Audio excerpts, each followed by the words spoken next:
The fluorescent lights in the ICU waiting room had a way of making everything feel unreal. I'd been sitting in that same plastic chair for 14 hours straight, watching the clock on the wall tick forward, while my grandson fought for his life 3 doors down. The antiseptic smell burned my nostrils, and every time those automatic doors whooshed open, my heart would skip, wondering if this was the moment a doctor would come tell me it was over. David was only 16. 16. The same age I was when I came to this country with nothing but a suitcase and a dream. He had his whole life ahead of him, a scholarship to Northwestern, a girlfriend who made him laugh, a jump shot that had college scouts calling our house every week. And now he was lying in a bed with tubes coming out of every part of him because some drunk driver ran a red light on Lakeshore Drive. My hands shook as I held the styrofoam cup of coffee that had gone cold hours ago. I couldn't drink it anyway. My stomach had been in knots since I got that phone call at 3 a.m. "Mr. Chen, there's been an accident.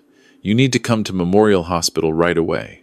The waiting room was mostly empty at this hour, just me, and a young couple in the corner who looked like they'd been crying for days. I wanted to tell them it would be okay, but what did I know? What did any of us know in this place where life and death balanced on the edge of a scalpel? "Mr. Chen?" I looked up to see a doctor approaching. Not David's regular doctor, this was someone new. Tall, silver-haired, wearing scrubs that looked too crisp, too clean. He had the kind of confidence that came from years of being the smartest person in the room. "I'm Dr. Harrison Blake," he said, extending his hand. His grip was firm, practiced. "I'm the head of our transplant surgery department. I wanted to talk to you about David's condition." Something about the way he said transplant made my blood run cold, but I pushed the feeling down. I was just a tired old man who didn't understand medical things. I needed to listen to the experts. "How is he?" I asked, my voice rough from disuse. Dr. Blake sat down next to me, and I noticed he didn't quite meet my eyes. "I'm going to be honest with you, Mr. Chen. David's injuries were severe. The impact caused significant trauma to his brain. We've been monitoring him closely." And he paused, letting the silence stretch out. "The tests we've run suggest that there's very little brain activity." "But he's breathing," I said quickly. "I saw him. His chest is moving." "That's the ventilator," Dr. Blake explained, his tone gentle but firm. "The machine is breathing for him. Without it, David wouldn't be able to sustain life on his own." I felt like the floor was falling away beneath me. "So what are you saying?" "We need to run some additional tests. But I wanted to prepare you for the possibility that David may be brain dead." He let those words hang in the air between us. I know this is incredibly difficult to hear. "Brain dead." I repeated the words, but they didn't make sense. "But he's alive. His heart is beating." "His body is alive because of the machines," Dr. Blake said. He pulled out a tablet and showed me some scans. I couldn't understand black and white images that might as well have been written in a foreign language. "See this area here? This is where we should be seeing activity, but there's nothing. David isn't coming back from this, Mr. Chen. I'm truly sorry." I stared at the images, trying to make sense of them, trying to find some sign that the doctor was wrong. But what did I know about brain scans? I'd worked in a factory for 40 years, running the same machine day after day. I fixed things with my hands, not my mind. These doctors, they went to school for decades. They knew things I couldn't even imagine. "How long?" I managed to ask. "We'll run the formal brain death tests tomorrow morning," Dr. Blake said. "But Mr. Chen, I want to talk to you about something important. Something that could give meaning to this tragedy." I looked at him, confused. David's organs are healthy. His heart, his lungs, his kidneys, they could save lives. Multiple lives. There are people on waiting lists right now. People who are dying because they can't find a donor match. David could be a hero. He could save 6, maybe 7 people. The words crashed over me like a wave. Donate David's organs. Cut him up and give his parts to strangers. I felt bile rise in my throat. "I know this is a lot to process, Doctor," Blake continued, his voice smooth, rehearsed. "But time is critical. The longer we wait, the less viable the organs become. If we can get your consent now, we can start the process as soon as we confirm brain death tomorrow." "I can't," I said, shaking my head. "I can't make that decision. His parents. David's parents are deceased, correct? Dr. Blake said. And I noticed he'd already known that. He'd done his homework. You're his legal guardian. The decision is yours. But his sister, my daughter, Michelle, is she local? No. She lives in D.C. But, Mr. Chen, I understand you want to wait, but we're talking about other people's lives here. Children who need hearts. Mothers who need kidneys. Every hour we delay is an hour someone else might die waiting for the organ David could give them. Something about the way he said it felt wrong. Too pushy. Too fast. But I was so tired, and my head was pounding, and all I could think about was David lying in that bed with machines keeping him alive. Can I see him? I asked. Dr. Blake hesitated. The formal tests are scheduled for 6 a.m. It might be better if you wait until after. I want to see my grandson. My voice came out harder than I intended. Dr. Blake's smile tightened. Of course. But I need you to understand what you'll see might not be David anymore. The person you knew is gone. What's left is just a body being kept alive by machines. He led me down the hallway, and I noticed how the nurses looked away as we passed. Their eyes were sympathetic, but there was something else there too. Something I couldn't quite name. David's room was dim, just the glow of monitors and the rhythmic beep of machines. He looked so small in that bed, so young. His face was swollen, bruised, but it was still him. Still my grandson who used to sit on my lap and listen to my stories, who'd taught me how to use my smartphone, who'd promised to take me to his first college game. I pulled a chair close to the bed and took his hand. It was warm. How could he be dead if his hand was still warm? I'm here, David, I whispered. Grandpa's here. I don't know how long I sat there, just holding his hand and watching his chest rise and fall with the ventilator. The clock on the wall said it was 2 a.m. I'd been at the hospital for over 12 hours, and that's when I saw it. His finger moved, just the smallest twitch against my palm, but I felt it. My heart jumped. David? I leaned forward. David, can you hear me? I watched his hand carefully, waiting. Nothing. Maybe I'd imagined it. Maybe I was so desperate for hope that I was seeing things that weren't there. But then it happened again. A definite movement. His index finger curled slightly against my palm. I practically ran to the door. Nurse! Nurse! He moved. His hand moved. A nurse came quickly, a young woman with kind eyes. She checked the monitors, looked at David, and then turned to me with a sad smile. Mr. Chen, sometimes the body has reflexes. It doesn't mean he's conscious or aware. No, I felt it. He squeezed my hand. I understand how difficult this is, she said gently. But spinal reflexes can cause movement even after brain death. It's common, and it can be very hard for families to witness. I wanted to argue, but what could I say? She was the medical professional. I was just an old man grasping at straws. When Dr. Blake came by an hour later to check if I'd made a decision, I told him about the movement. He didn't even look surprised. Spinal reflexes, he said, echoing the nurse. I know it seems meaningful, but it's just the body's automatic responses. The brain isn't involved at all. But how can you be sure? The tests we'll run tomorrow will confirm it, he said. Look, Mr. Chen, I don't want to pressure you, but we have a 14-year-old girl downstairs in the cardiac unit. She's been on the transplant list for 6 months. She has the same blood type as David. His heart could save her life, but only if we act quickly. Her name is Emma. She likes to draw. She wants to be an artist someday. Don't you want David's death to mean something? I felt trapped. On one side, there was David, who might not be as gone as they said. On the other, there was Emma, a girl I'd never met, but who was dying because she couldn't get a heart. I need to call my daughter, I said finally. Dr. Blake's face tightened. Of course. But remember, time is critical. I went back to the waiting room and pulled out my phone. My hands were shaking so badly I could barely dial. Michelle and I hadn't spoken in 3 years. Not since the argument after her mother's funeral. I'd said things I regretted. She'd said worse. And then silence. But she needed to know about David. The phone rang 4 times before she answered. Hello? Her voice was groggy, suspicious. Michelle, it's Dad. Silence. Then, do you know what time it is? It's David. There was an accident. Everything changed in her voice. What happened? Is he okay? I told her everything, the drunk driver, the brain injury, Dr. Blake, the organ donation. My voice broke several times, but I got through it. Wait, Michelle said, and I could hear her moving, getting dressed maybe. Slow down. They want you to sign off on organ donation already? They said they need to do it soon, before the organs become less viable. How long's he been in the ICU? About 15 hours. 15 hours? Her voice rose. Dad, that's way too fast. Brain death determination requires multiple tests over an extended period. They can't just declare someone brain dead after 15 hours. The doctor said they'd do formal tests in the morning. What doctor? What's his name? Dr. Harrison Blake. He's the head of transplant surgery. I heard her intake of breath.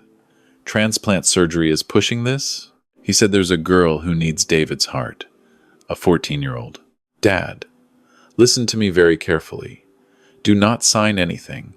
Do not give them permission for any tests you don't fully understand. I'm getting on the first flight to Chicago.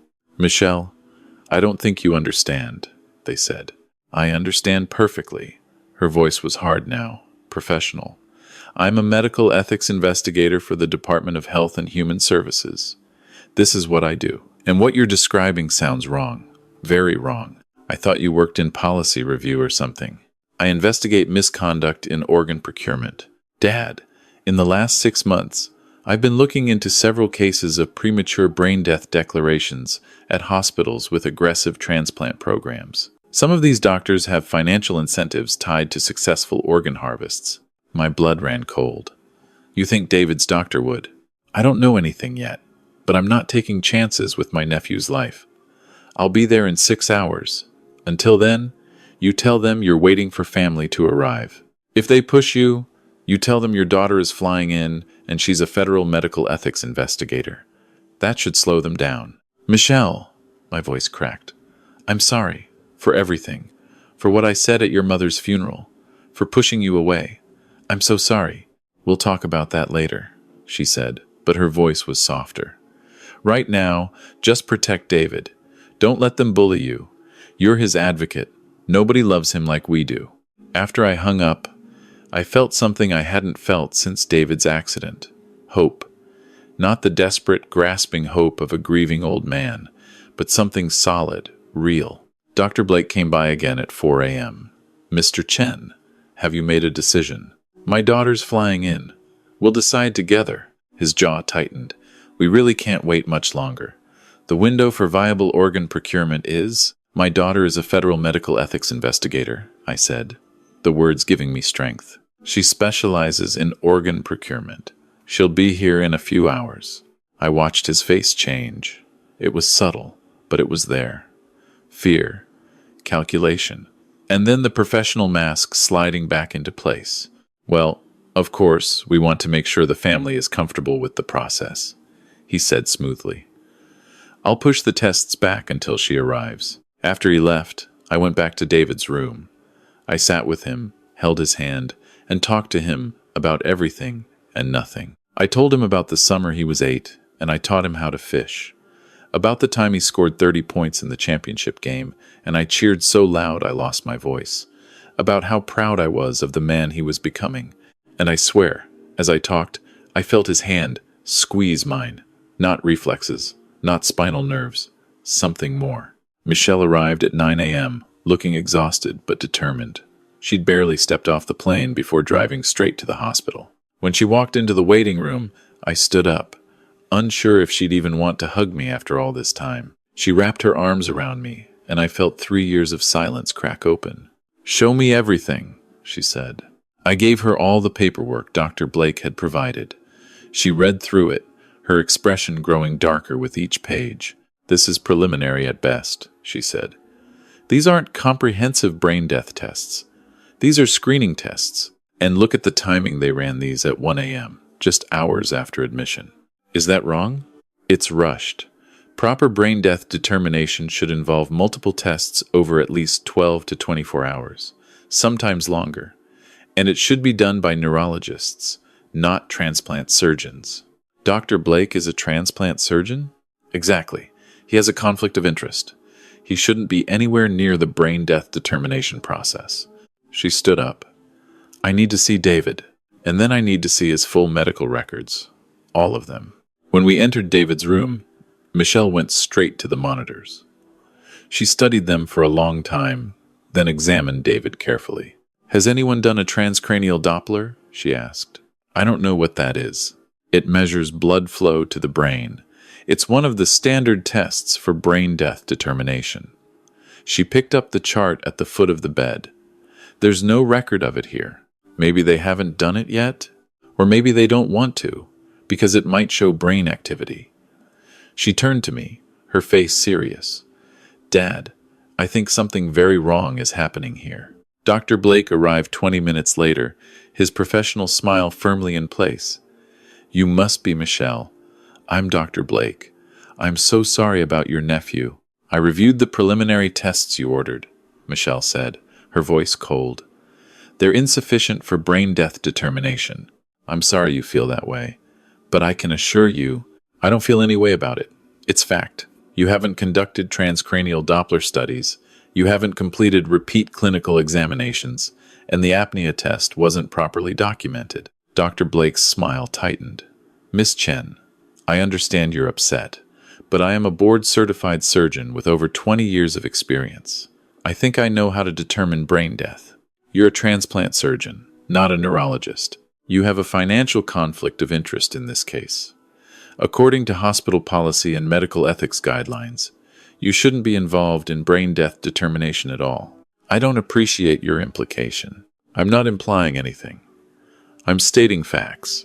I'm a medical ethics investigator with the Department of Health and Human Services, and I'm formally requesting David Chen's complete medical records, including all communications regarding his case and any documentation related to potential organ recipients. Dr. Blake's face went pale. That's not standard procedure. It is when I have reasonable suspicion of improper organ procurement protocols. Michelle pulled out her credentials. I'm invoking my authority under the National Organ Transplant Act. You have 2 hours to provide the requested documentation. I'll need to consult with hospital administration. You do that. And while you're at it, inform them that no further brain death testing will be conducted on David Chen until a completely independent neurologist, with no ties to the transplant program, performs a comprehensive evaluation. After Dr. Blake left, practically running, Michelle turned to me. This is going to get ugly, Dad. Are you ready? I looked at David, lying so still in the bed. What do you think is happening? I think Dr. Blake has been pressuring families to consent to organ donation before proper brain death protocols are followed. I think he's cutting corners, possibly falsifying tests, to get viable organs. And I think David might not be as brain dead as Blake wants us to believe. My hands clenched into fists. If he hurt my grandson, let me handle this the right way. Legal. By the book. That's how we make sure he can never do this to another family. Over the next 6 hours, Michelle transformed into someone I barely recognized. The daughter I'd known was quiet, bookish, always avoiding conflict. This woman was a force of nature. She requested files, interviewed nurses, demanded to speak with hospital administration. She made phone calls to colleagues at the Department of Health, got court orders, and gathered evidence like a detective building a case. And what she found was damning. Dr. Blake had been involved in 12 cases over the past 18 months where brain death had been declared unusually quickly. In 4 of those cases, family members had later complained that they felt pressured or rushed. In 2 cases, patients had shown signs of neurological function that were dismissed as reflexes. Most disturbing of all, Michelle found emails between Dr. Blake and the hospital's transplant coordinator discussing acquisition targets and procurement timelines. David wasn't a patient to them. He was inventory. We need to move him, Michelle said on the second day, to a different hospital with doctors who aren't connected to any of this. Can we do that? I'm getting a court order. Judge Morrison is an old friend. He'll grant it. But before we could move David, something incredible happened. I was sitting with him late that night, around 2 a.m., the same time I'd been there when this all started. Michelle had finally gone back to my apartment to shower and sleep for a few hours. It was just me and David and the machines. I was telling him about his grandmother, my wife Sarah, who'd passed 5 years ago. How she used to make him those terrible oatmeal cookies he pretended to love. How she'd believed in him even when he doubted himself. And then his eyes opened. Not all the way. Just a flutter, barely visible. But they opened. "David?" My voice shook. "David, can you hear me?" His eyes moved, tracking toward my voice.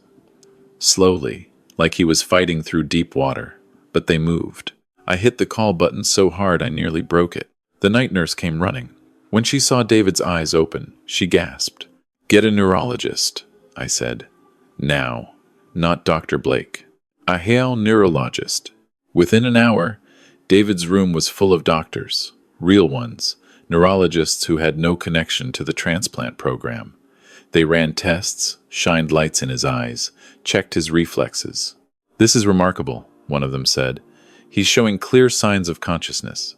His pupils are reactive. He's following commands with his eyes." "But Dr. Blake said he was brain dead," I said. The neurologist's face darkened. "Dr. Blake was wrong. Very wrong. This young man is not brain dead. He's not even in a deep coma. He's in what we call a minimally conscious state. With proper treatment and rehabilitation, he could potentially make a significant recovery." I called Michelle immediately. She arrived within 20 minutes, still in her pajamas. When she saw David's eyes open, she started crying. Actually crying, something I hadn't seen her do since she was a little girl. "Hey, buddy," she whispered, taking his hand. "We're here. We're not going anywhere." David's finger moved against her palm, a definite squeeze. The police arrived the next morning.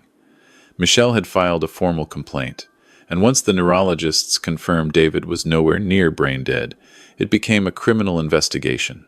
They found everything. Emails showing Dr. Blake had financial bonuses tied to successful organ procurements. Text messages with the transplant coordinator discussing how to manage families who were hesitant to donate. Records showing he'd systematically rushed brain death declarations to increase his department's numbers. Most damning of all, they found he'd falsified some of the preliminary tests on David. The brain scans he'd shown me were from a different patient entirely, someone who actually was brain dead. David's real scans showed significant brain activity. Activity that any competent doctor would have recognized as incompatible with brain death. Dr. Blake was arrested on charges of attempted fraud, medical malpractice, and a dozen other counts. The hospital's transplant program was suspended pending investigation, and Michelle's department opened formal inquiries into every brain death case Blake had been involved with. But the real miracle was David. It took months, but he recovered. Not completely, he had some memory issues, and his right side was weaker than his left. The scholarship to Northwestern was gone, but he got a full ride to DePaul instead.